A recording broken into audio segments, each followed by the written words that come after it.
Hi guys, this is Renovation Heroes. We're back and we're at Trina's humble abode. This bluebird crescent has a magical sentimental meaning for Trina, and it's going to be part of our next story.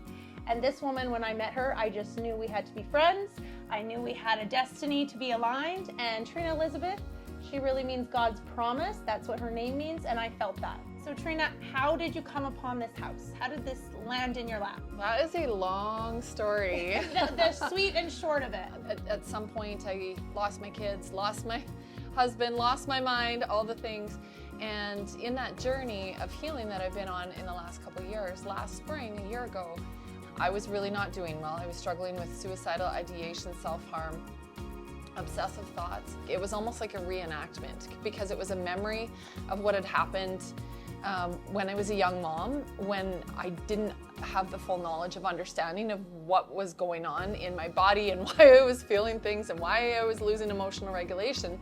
Last spring, Mom comes down to Southern Alberta. She came and took me home to the farm and so that I could heal. It was me and my brother Roy and Dad, and things weren't working out. We were trying to do something and it wasn't working out. And then my dad looks up and he's like, oh look, there's a bluebird. Then I got back to Lethbridge, checked my email, Bluebird Sherwood Park, and I said, that's my house. When I was making an attempt to do the kitchen, to rip the kitchen out, and the kitchen cabinets had been ordered, and I wasn't ready. I didn't have the right tools. Yeah.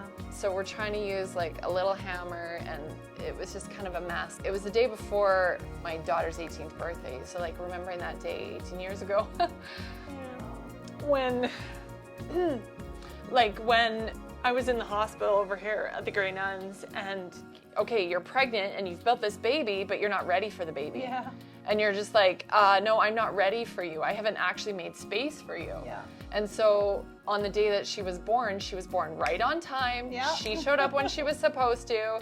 Same thing with the cupboards. I ordered them, they were ready, and I wasn't. When you go back and you start to look at those stories of like, oh, wow, was I ever being hard on myself? Like, man, like, no wonder I didn't have the emotional capacity to nurture this baby. I totally understand as a mom myself that it's really hard in motherhood to balance like trying to do big things for yourself, trying to do big things for them, making sure you're balancing life-work balance, and especially in single motherhood. And that's the thing that I resonated with you, Trina, when I met you. Like, I'm tenacious too, but I have days where I want to scream in the tub, in the water, so my son can't hear how frustrated and stressed that I have to take the weight of the world to provide and figure out who I'm going to be to give a good example to him. And I could feel that in us just meeting too, that struggle of being the best mom, the best self, you know, that enoughness. We're gonna put all the right people in the right driver's seats, in the right lane, in their right expertise. We're gonna showcase the best of the Sherwood Park big-hearted businesses on this project that are willing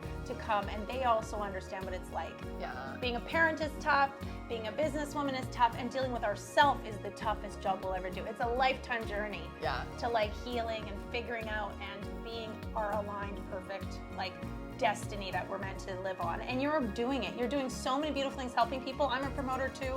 I love finding people. They tell me their dream. I want to help them get there. Yeah. You do that so naturally. You have that gift, and we're just going to find a way for this reno to not stop that, not stifle that, not hold you back from something else that's more in alignment with you.